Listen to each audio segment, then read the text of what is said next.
Alright, this plane's kind of funny, maybe even a little goofy. This is the P-59A Aerocomet, and it's a jet that sits at 5.3, meaning you almost exclusively fly against props. Now there's a pretty strong chance a lot of you haven't even heard of this thing, or maybe have never even seen one in game. Now that's because it's not available for purchase. It's an event vehicle that you can only get on the marketplace. Now it's not as expensive as the BI, but the cheapest one on the market currently, I believe, is at $240, at least at the time of recording this. Obviously, that's still quite a lot for a virtual airplane, but I do see why people would purchase this if you actually do want to play it, because it is pretty strong. Now, as far as I know, in real life, this thing was the first attempt at a jet fighter from the United States. A few dozen were built throughout all the variants, but I believe for the one in-game, the P-59A, I believe only 20 of them were built. They did fly for the US Air Force, but they never saw combat. But that won't stop them from seeing combat in War Thunder. This thing is pretty fun. The P-59 is pretty under-BR'd at 5.3. It's really strong. I mean, it's a jet that's pretty much only facing props. Yeah, it might be one of the earliest jets the United States ever built, but that doesn't mean it's not fast. You can outrun just about everything if you really want to, and just not fight the other team if you don't want to. I don't know about y'all, but I would rather fight the enemy team, which you're going to be doing a lot of that because, for some reason, I don't know if I had a bad day when I was playing this, or if I was just getting really unlucky, but I had the most abysmal teams I think I have ever experienced in War Thunder. Almost every single game I was left fighting like 1v7 or something, and then I was just like, meh.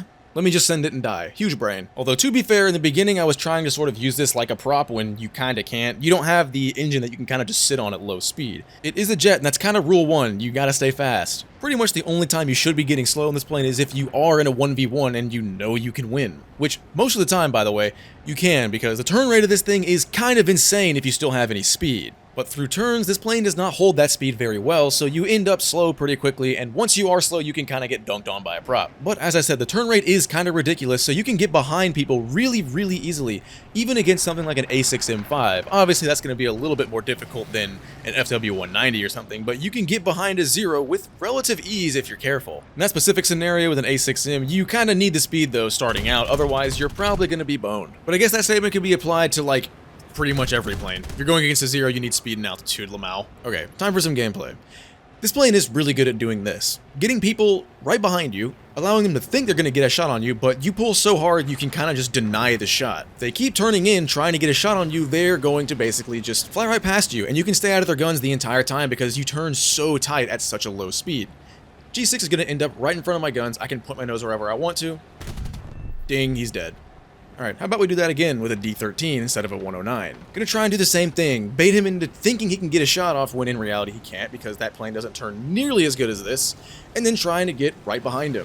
Alright, now we're behind him and all I gotta do is line up the shot. Never mind, I suck, Lamau. Line up another shot, continue to suck, and get a hit. Nice. Alright, let's try that one more time. This time I'm already steadily behind him because he tried to dive out, and this is a jet, and jets are fast. Really just trying to make sure I don't end up in front of him, which is not a difficult task in a plane like this that has the wings the size of a tennis court. I actually kinda came close to overshooting, but luckily this thing is so easy to not overshoot in, you can kinda just reverse that process very easily. Getting really slow now, so I drop my flaps down to stay airborne as long as possible. Try and get the aim in, and I get a crit. I'll take it, I guess. Followed him down to the deck, but he is pretty crippled and eats the dirt, so I'll take it. It's a kill. Okay, this fight's a pretty short one, just with a G55. Not as cool as the other two with the, nice shots or whatever, but it does kind of show how well this plane does if you come in with a lot of speed. I came into this fight with, I think, like 600 kilometers an hour, and even though the G55 had a lot more altitude than I did, I'm still going to be able to just turn as much as I want until I run out of speed. And by the time I do end up running out of speed, I'm already steadily behind the G55.